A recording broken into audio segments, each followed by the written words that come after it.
Alright, this is a quick video to get max range out of your Model 3 with this setting that I think has been here for some time. I almost think it's new. I've had this car for a while and just for some reason noticed this the other day. But you hear the concept one pedal driving, and basically the idea is that you can drive with one pedal, which is like, how do you brake? Well, in the driving settings, so in menu, go to driving, there's something called stopping mode, and I had it on roll.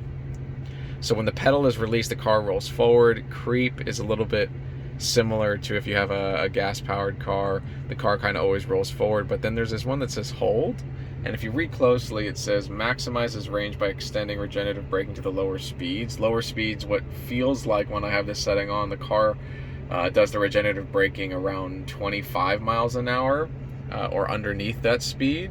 And then you start to regenerate even more power, and that really slows the car down, and then it blends in the brakes, meaning it'll apply the brakes just to keep the car held. So with this setting, in theory, and this takes some time to get used to, is you could almost never use the brakes ever again unless it's an emergency. You already, without that setting, can likely never ever replace the brakes over the life of the car because you so infrequently use them, because you really do need the regenerative braking generally to get max range.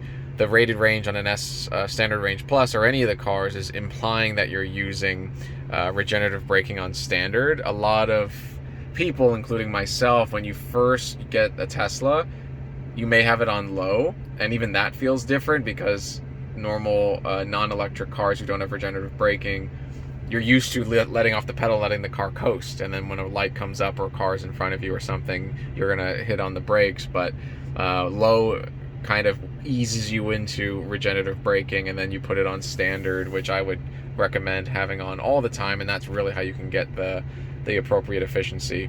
So anyways, those are the settings that I use. I really do get close to the rated range. Right now I had a little bit of uphill to get where I'm at, but my all-time is 236 watt-hours per mile. To get 250 perfectly needs a watt-hour per mile of 220, and this blends in. I take some trips, long distance trips, where I'm averaging like 300 plus, just because it's really difficult to get that on a really long trip.